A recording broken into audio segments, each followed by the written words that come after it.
A $5 billion institution is buying Bitcoin, and for some reason, you're still not paying attention.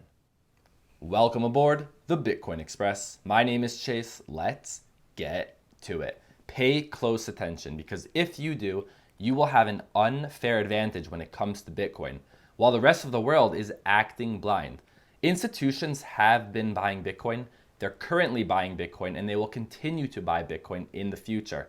So please pay close attention because this might be one of my most bullish videos to date. Guggenheim, which is a nearly $5 billion fund, wants to buy Bitcoin. And this past Friday, they filed an SEC amendment allowing them to invest up to 10% of their fund into Grayscale's Bitcoin Trust. So 10% of their money would equate to $497 million worth of Bitcoin. And you'll notice they're buying it through Grayscale's Bitcoin Trust. Grayscale is a company that helps institutions buy Bitcoin because when it comes to institutions buying Bitcoin, it's pretty difficult. There's a lot of laws and regulation. So it's made easy through Grayscale, and companies, institutions are even paying a premium. And at this point, Grayscale now holds over 500,000 Bitcoin, more than 500,000 Bitcoin, which is about 2.69% of the total Bitcoin supply. So as mentioned, they buy for institutions. So if they're holding over 500,000 Bitcoin, it means institutions want Bitcoin. Here's a short list of some of the companies that are investing in Grayscale's Bitcoin Trust. Over here, we have a big one, ARK Investment. As we scroll down, we can see a lot of these institutions, big institutions, are buying Bitcoin. Grayscale has other trusts as well. They have Bitcoin Cash, Ethereum, Litecoin, XRP, but those funds, assets under management, are very small. While they do have this for institutions, not many institutions are buying these trusts. They're buying the Grayscale Bitcoin Trust. So, as the saying goes, don't listen to what they say, look at what they do. This is something we like to think we do, but we don't actually practice it. It's similar to people saying, buy low, sell high, when most people buy high and sell low. Same thing here. We say, we'll follow what the big players are doing, except when the time comes, we turn away from it. We don't look at it, we don't follow, we don't practice what we preach. I'm showing this to you right now. This alone, what I just showed you, it's not complex. We don't even have to dive deep. Usually when I make videos, I try to take a complex topic and break it down. This one, I don't have to really break down that much. It's pretty obvious.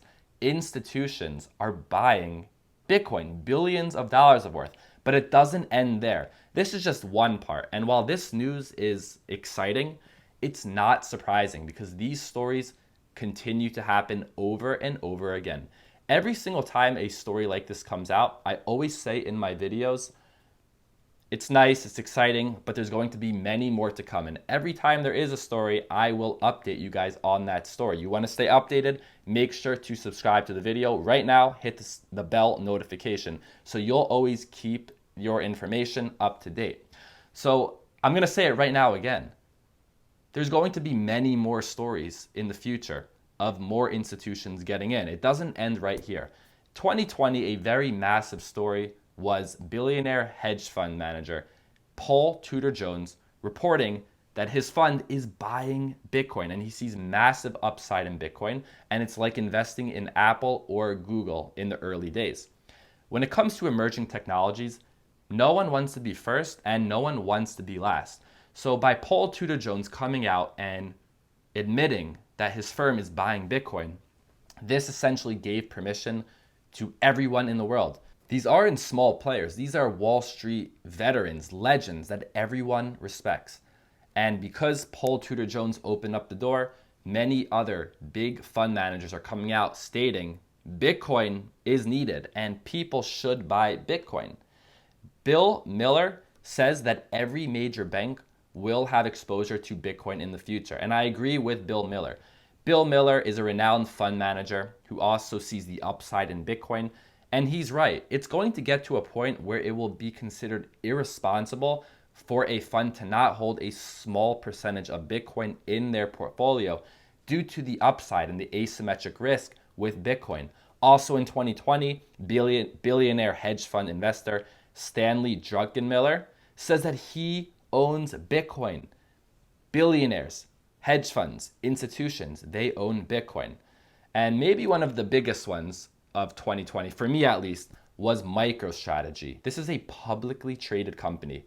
They bought $425 million worth of Bitcoin. And the reason they did this is not necessarily to make money, but their CEO, Michael Saylor, saw it as irresponsible to hold their cash reserves in cash. So he thought the smart idea is to take that and put it in an asset such as Bitcoin, which many will say is irresponsible, but so far it has paid off very well for MicroStrategy and for their investors. Again, when I made this video, I said this is going to become a trend, or not a trend, because a trend implies that it comes and it goes, but this is going to become the standard.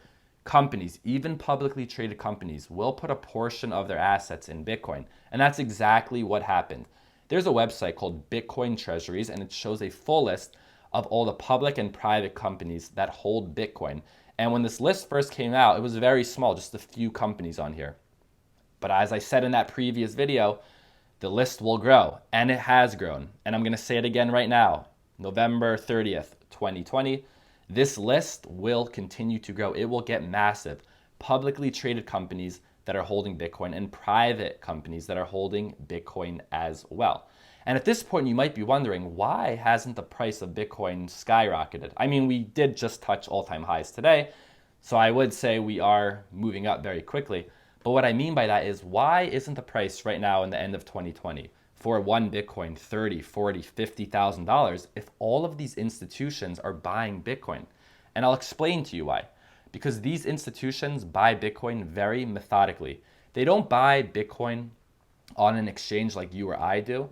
They buy massive amounts of Bitcoin, and there's actually not even enough liquidity. There's not enough Bitcoin on these exchanges for them to execute their order. If one of these companies put out an order for 10,000 Bitcoin on an exchange, their order will only be partially filled. And also because they put such a massive order out in the public, it will increase the price of Bitcoin. So if they want to buy Bitcoin at an average price of, let's say, $12,000, let's say it's trading at $12,000, they're not going to get their Bitcoin all at that $12,000 price. So MicroStrategy, who I just reported to you holds $425 million worth of Bitcoin, they explained how they did it. Quote, to acquire 16,796 Bitcoin, we traded continuously for 74 hours, executing 88,617 trades, about 0.19 Bitcoin each 3 seconds. So as you can see, these institutions don't buy Bitcoin the same way that we do, the little guys. And a lot of it is over the counter. So at this point, it's starting to come out. People are seeing that these institutions are buying Bitcoin. Maybe this has to do with Bitcoin finally reaching its all-time highs today, November 30th of 2020. But there's only so much time you can suppress this. Eventually, it will explode.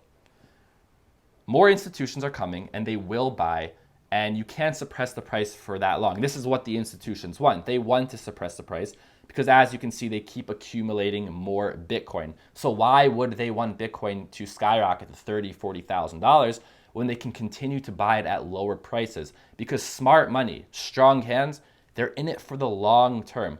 Weak hands, day trading, short-term trading with Bitcoin, it's a sucker's game. Yes, it's possible, but the reason I say it's a sucker's game is because very few will be successful buying, timing markets, selling Bitcoin in the short term.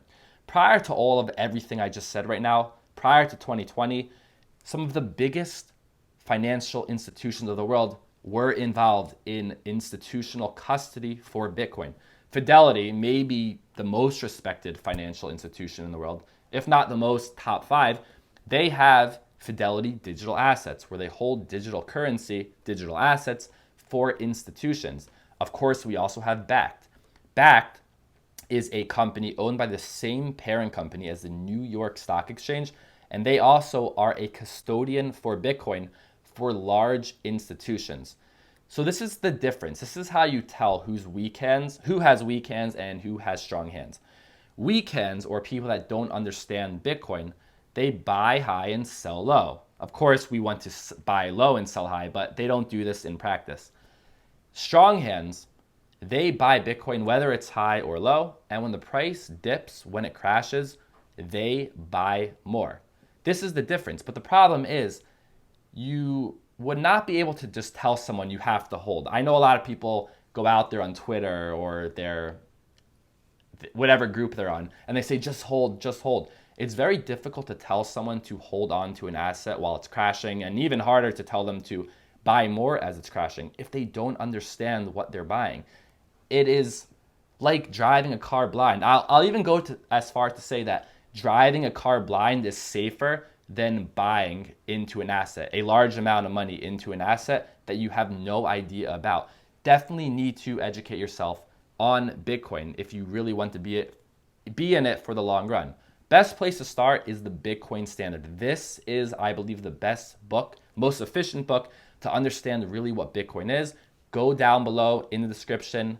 There's a link right there. Get that book right now as soon as possible. And of course, subscribe to this channel. If you subscribe to this channel, I'm almost certain, of course, I never make guarantees with crypto. I can't make price predictions, but I'm going to make a prediction right here. If you subscribe to this channel and hit the bell notification, you will learn about crypto. I'm pretty confident in that. And when you look at Bitcoin in the long term, it goes up. A lot of us get caught in the short term, the volatility of Bitcoin. I would say this is when you start thinking like a person with weak hands. You see Bitcoin go up and down and it's scary. You buy high, sell low. But when you zoom out and you look at Bitcoin on yearly candles, which is a chart you don't really see often, you'll see that Bitcoin truly does go up if you hold it. As the Moon said on Twitter, this yearly candle chart shows that according to this chart, Bitcoin never experienced a bear market. It really does go up. This is what the institutions understand. This is what the smart investors understand. Of course, I'm not telling you to just go ahead and buy Bitcoin. This is not financial advice and for you just to hold on to it. What I'm recommending to you is to pay attention to everything I said in this video about these institutions and to educate yourself on what Bitcoin truly is. Over these years, these institutions and smart hands, maybe you are that person listening, you're the strong hands. You understand in the short term it's a risky game, but in the long term, it goes up. Look at this chart. This is the yearly candles, a chart you don't see often. It just goes right up. So be smart, study crypto, read that book, The Bitcoin Standard, subscribe to this channel. Thank you for listening, and I'll see you next time.